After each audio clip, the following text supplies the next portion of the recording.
Hi, I'm Marty Levinson. Welcome to the Northtown News Magazine. Hi, I'm Marty Levinson. Welcome to the Northtown News Magazine. Hi, I'm Marty Levinson, and you don't want me anywhere near your hair.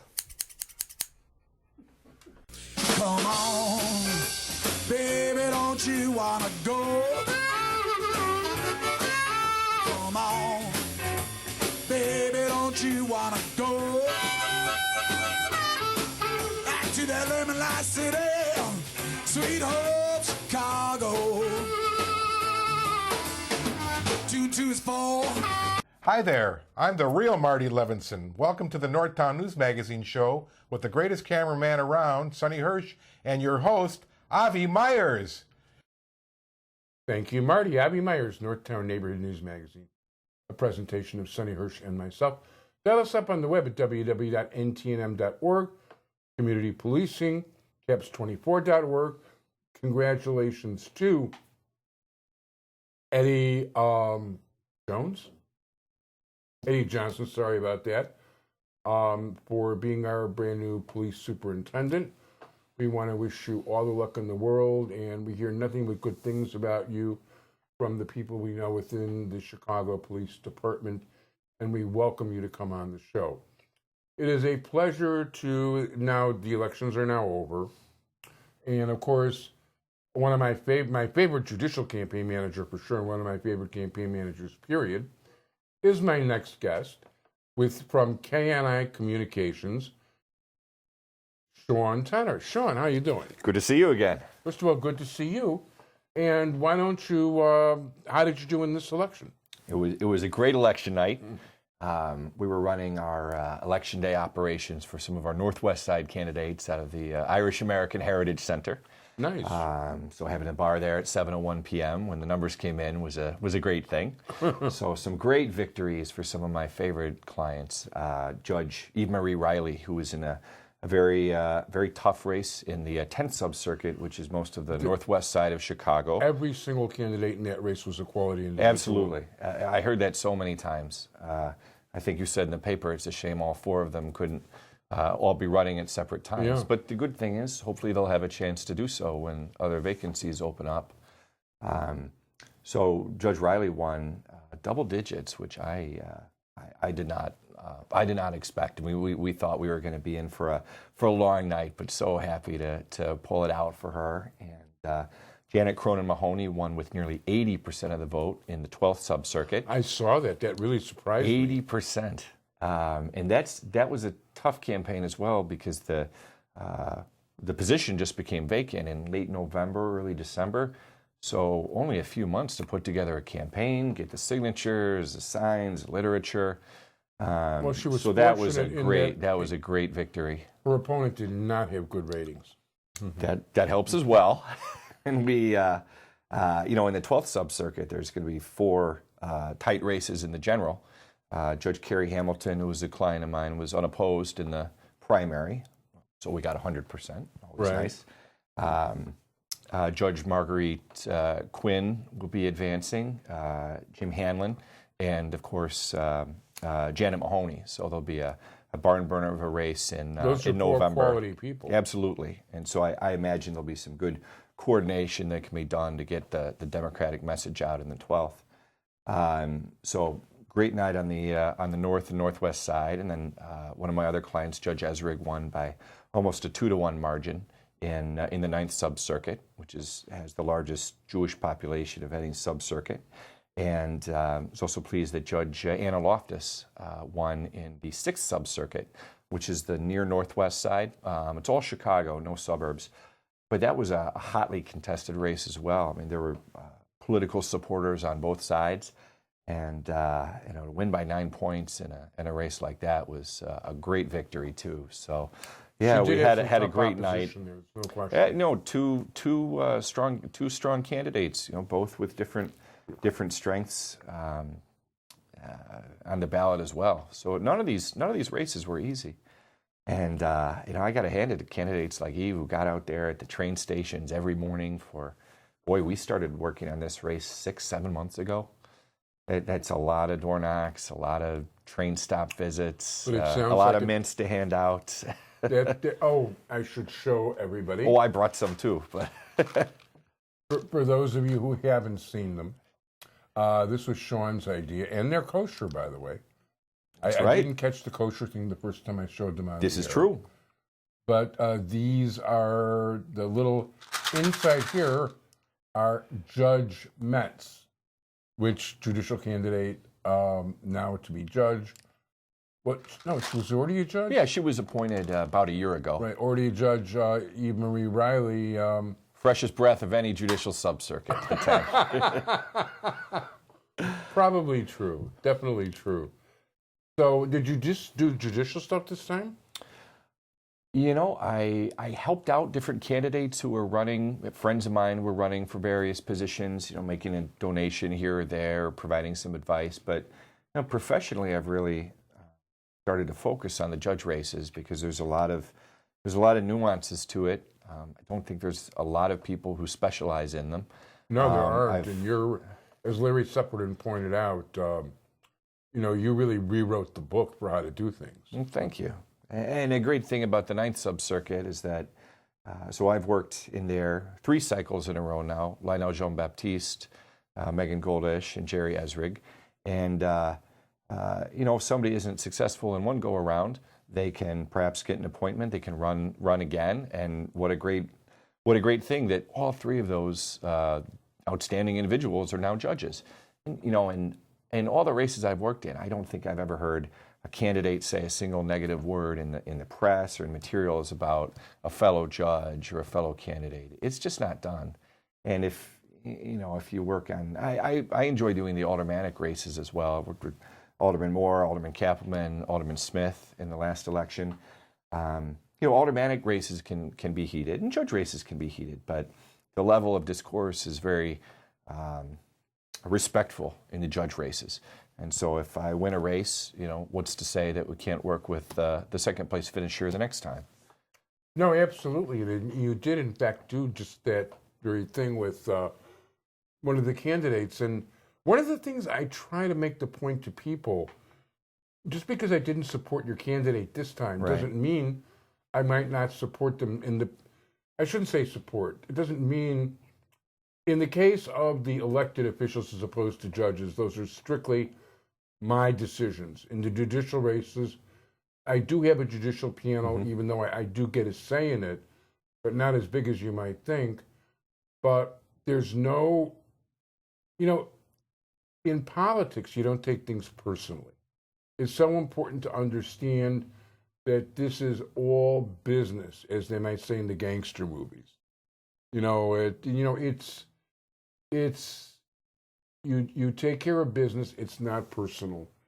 I don't hold any grudge against, you know, and if somebody wanted to knock the paper because it endorsed X, Y, and Z, that's fine. Fair game, no problem. You're in a campaign, you want to win the campaign, you do what you have to do. But when the campaign is over, it's over. Right. You shake hands, you're friends, you never know who you're going to have to work with next time. I remember in 2010, in the February primary, I was political director for David Hoffman, who was the Inspector General for the city of Chicago. And I ran was for the sorry, Senate. he approached me too late to get him on the show. I really think highly of him. Yeah, well, we probably would have come together. Maybe next time. Yeah. But I remember, you know, carving out part of my day, either election day when there was a little bit of a lull or the day before, just to call. You know, David, even before the election, wanted to call the other candidates and wish them well.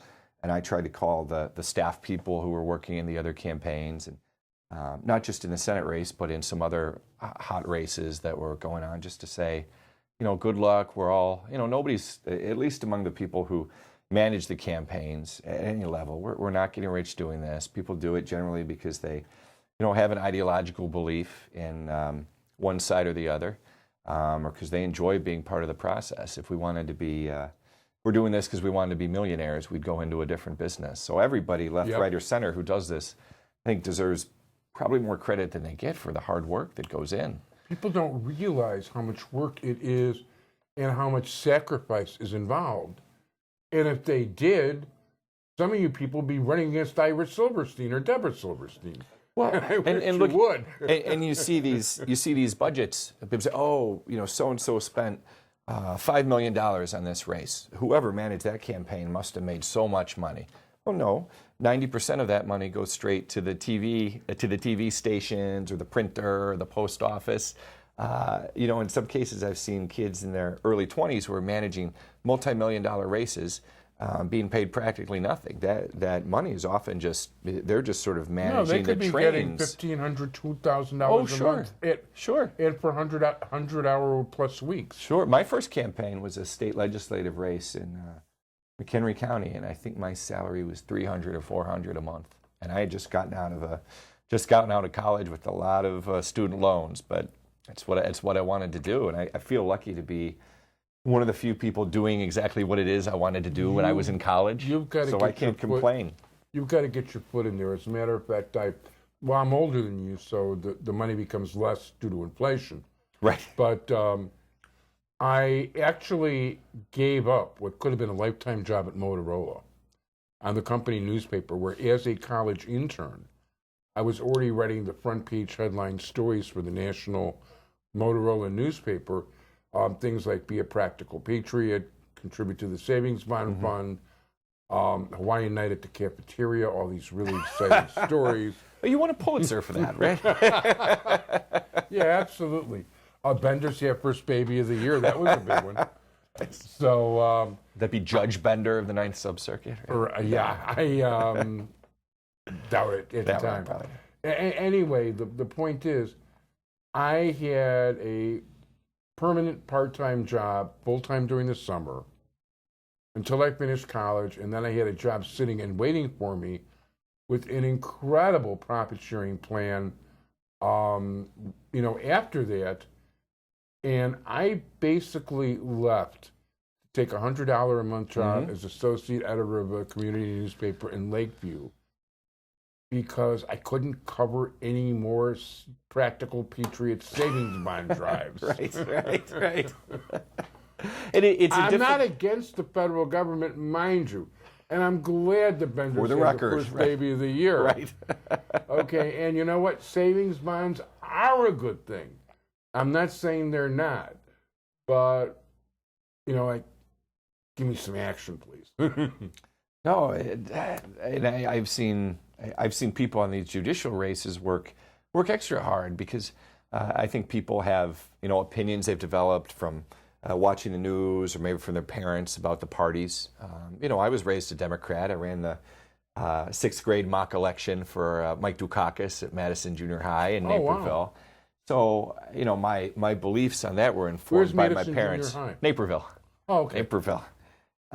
So I had that There's sort a of Jewish bred in deli me. in Naperville now, by the way. What's it called? Starts Schmaltz? No, I know what you mean. It's a matter of fact, I found out about it through, they had a segment on Chicago's Best, I think it was. Yeah, or- I think it's on Napier Boulevard, which is an exit off of 88. There might be more than one in Naperville now. It's a big population. Yeah. Second or third biggest in the city or in the state. But so a lot of people have well-formed beliefs in terms of whether they support Democrats or Republicans. And if by I say, the way, being a little older than you also, for those of you who don't remember the old voting machines, okay, the you used to butterfly pull ballots. No, you used to pull levers. Right. Okay, and basically, when you went into the first mayoral election, I had to deal with. The first line said Mayor Richard J. Daley, Democrat. Uh-huh. The second line said Republican, danger 50,000 votes. Yeah, right. So, folks grow up with ideas about what the Democratic and Republican Party means. But when you're talking a judicial sub-circuit primary, very few people have any idea who these candidates are, what are their bar ratings, what's their background, who endorses them. So the staff and the candidates have to work extra hard to get those, to get the name recognition up and for people to consciously go to the very end of the ballot. I think Megan and I counted it once. We were, race number 37 on the ballot. Get people to go all the way down and have even a glimmer of recognition of who this candidate is an impressive thing. With Judge Riley that's a very Irish and Polish subcircuit. And so there are two candidates at the top of the ballot, both with sort of traditional Irish, Irish female names. And so it's even more difficult to try to make voters differentiate between two candidates who have similar sounding names when you're 35th on the ballot. Because people, I think clearly in this race, people came out for the presidential race like gangbusters. They came out for the state's attorney's race, and then there's a whole lot of races in between. So getting people to stay till the end of the ballot and differentiate and go beyond just name or gender or ethnicity is a challenging thing. It takes a lot of work. It does, and I've tried to make the point to people that, that they really, if you consider how much a judge can affect your life, which it can, everything from the house you live in, Sure. To your marriage, to your freedom, Sure. to your children's freedom, to your health, to your welfare. I always urge people to start at the bottom of the ballot and work their way up from there. And after they vote for judge, then if they want, they can go to the top and take care of the unimportant races like President of the United States or U.S. Senator. Well, I think of some of the clients I worked with, Judge Loftus goes in there every day, and people come to the courtroom who are in very dire circumstances, facing foreclosure or eviction. And she makes sure they get access to the resources that could literally mean the difference between homelessness or keeping the home. No offense to people in the legislature or Congress, but some people go out there and you're one voice out of 167, whatever it is in Illinois, or Congress, one voice out of 535. For the judge, that's the most important person in the life of whoever's coming into that courtroom for that day. No, it is, and if none of you have actually sat through a trial or served on a jury or it's big time stuff, and it really is life changing. Even a little of it. Even people who go to court for traffic tickets can get all wrapped up. Sure, I did jury duty after the Obama campaign. I suppose I'll probably never be able to do jury duty again with all the judge campaigns. But 2008, I had not done a judge campaign. No, and I got called for jury duty. I'll tell you something. I could use that $12 a day now that the elections are over. Oh, no, they're up to 17. Oh, sign me up. Even though I had a judge who had not been on, I got the same thing because judges know me. Right. And even though I know that I had never met that judge before, I was in for jury duty in April last year. I knew he knew who I was. But fortunately, it was about a subject that I had written about. And it was fortunately, meaning you got out of jury duty. Well, you know what? I would have liked to have had a criminal case because that would have been, the reason I would have liked it is it would have been educational for me. Sure. Because I have already sat in a jury once, and it's helpful to understand what it's like from that side of the fence in the judicial system when you're interviewing judges.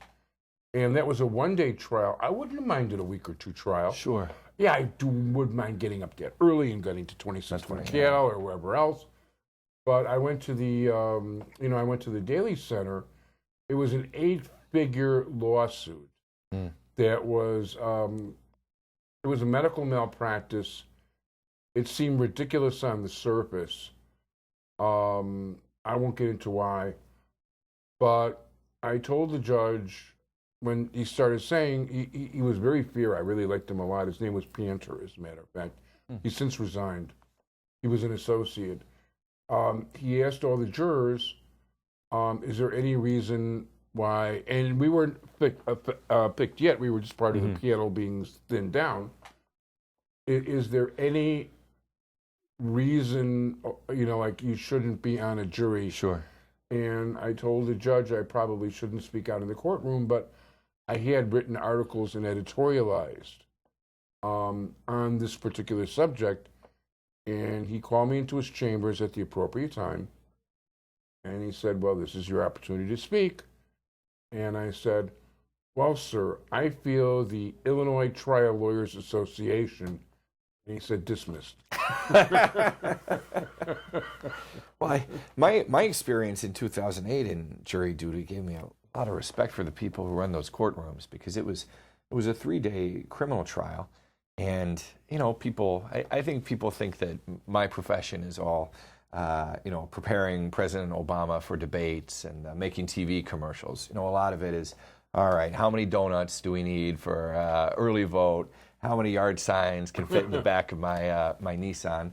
You know, it's often quite unglamorous, and I feel those court TV and the shows about the legal profession probably make it seem more fun and breezy than it is. That courtroom, the judge gave rapt attention to everything being said, hour after hour, day after day, even when things got so complex that I don't know that anyone in the jury could understand it. And that is a tough job. That just the mental energy that it takes to follow every word of every proceeding day after day. It does. And by the way, I give the judges credit. At least in my case, I had Judge Diane Cannon. Oh, sure.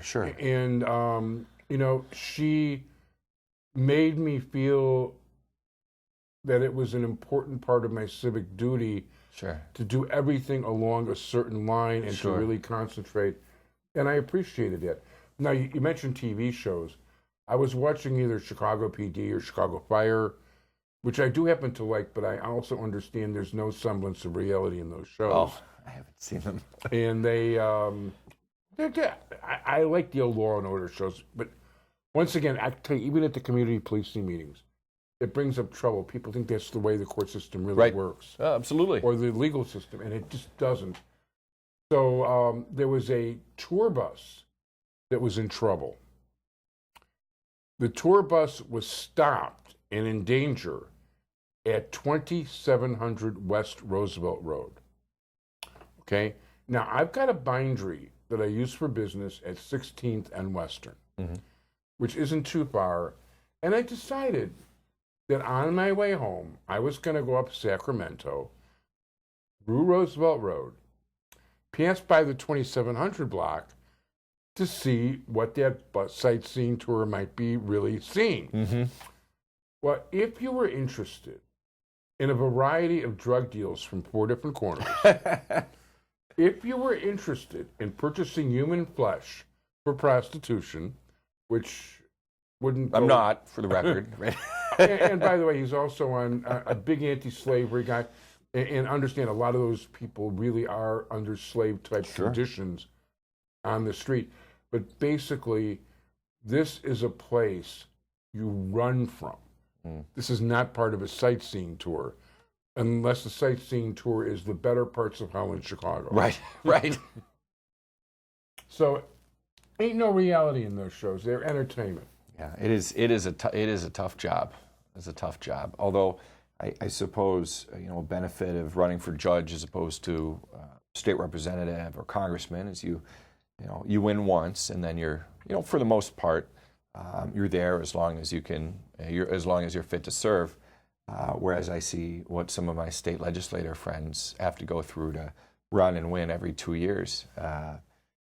Petitions, fundraising, primary, general. They never stop. Yeah, and in competitive areas, I grew up in DuPage, and Eastern DuPage is very much 50-50 between Republicans and Democrats. And being a target in the legislature is probably the worst job on earth. You know, every word you say being scrutinized by the other side and likely to appear in a TV ad. So, you know, politics ain't beanbag, and I think the people who run should get more credit because it's very difficult. It is very. At least my job ends on March 15th, and they have to serve for the next 30 or 40 years. No, that's true. And also, it should be pointed out that at least judges get a half-decent salary, although judges coming from the better law firms are actually taking a salary cut to be judge. And I've learned, you know, I've learned just through osmosis about the, you know, different salaries in the legal profession, and it seems to me it's a, you know, it's a bit of a trade-off. You do have the job security and I think the prestige of serving as a judge, but a lot of the clients I know have given up salaries that are far beyond what they'll ever earn as a judge to go and serve the public. And I think a lot of them have had that dream since college or law school to serve as a judge. But Yeah, if it's, somebody spends $500,000 or more for a job that pays $175,000 a year, right. well, it's even worse with the legislature because these guys don't make anywhere near that. Well, I think it's in the 60s. I think it's in the 60s. Yeah, 60 sounds right. Yeah, yeah. Alderman, I think Alderman is around 100. Alderman is Less 108 commute. and all you Less can steal. commute. But yeah, the salaries are. I think people also assume that not only that the people who run the campaigns make a lot more money than they do, they also assume that the legislators do as well. But that's a taxing job, going down to Springfield and being in those battles Yeah. between the speaker and the governor this year. That is not an enjoyable situation to be in. Yeah, I try to explain to people that there are certain things that will motivate people in life. Right. And basically, it's things like sex, money, power. Okay, in politics, power. You know, granted, some of these guys can make money on the side, steal whatever, okay. Not all of them do that. In fact, a lot of them don't, and a lot of them, well, some of them, maybe there's some decent people there. No, Well, there a lot of people. So a lot of people Sure. that I meet for the first time who find out I run campaigns say, "Oh, are all those guys corrupt?" I say, "Look at the newspapers. Is it a headline when Governor Blagojevich gets arrested and impeached? Is it a headline when Donald Trump's campaign manager gets arrested, or somebody gets caught taking a bribe?" Absolutely. When my friend State Representative Greg Harris organizes a community meeting about youth homelessness, is that on the front page of the Tribune? No, it's not. The great work that a lot of these people do is just not reported on, and especially in Chicago, where the state rep is just one out of 18 layers of government. True. So to try to break through that clutter by doing the good but often not as sexy work is a difficult thing. And so I put some of my legislators and aldermen up in my area. I wish people knew more about the real nitty-gritty work they do in the community. I was at a community meeting about the issue of homelessness under the viaducts in Wilson and Lawrence that Alderman Kappelman and Alderman Osterman hosted on Wednesday. And the amount of work that must have gone into bringing probably 30 different stakeholders in the room, bringing those stakeholders together, as well as representatives from that homeless community themselves, to come together in a forum where everybody had an equal chance to speak and try to arrive at solutions to what's a very complicated issue. That's the work that goes unreported, and that's the meat and potatoes of what those folks do. So I went to that meeting and thought, this is. I wish this was front page news. But. There is a lot of hard work involved. And by Yeah. the way, Alderman Kappelman, I just want to reiterate what happened when we spoke in person, that you have an open forum here. I will let you talk about whatever you want. I will not contradict you. Well, I'm going to see Alderman Kappelman right now at an uptown restaurant favorite of ours, and I will set that up. Okay. Well, no, that would be fine. And Sure. You know what?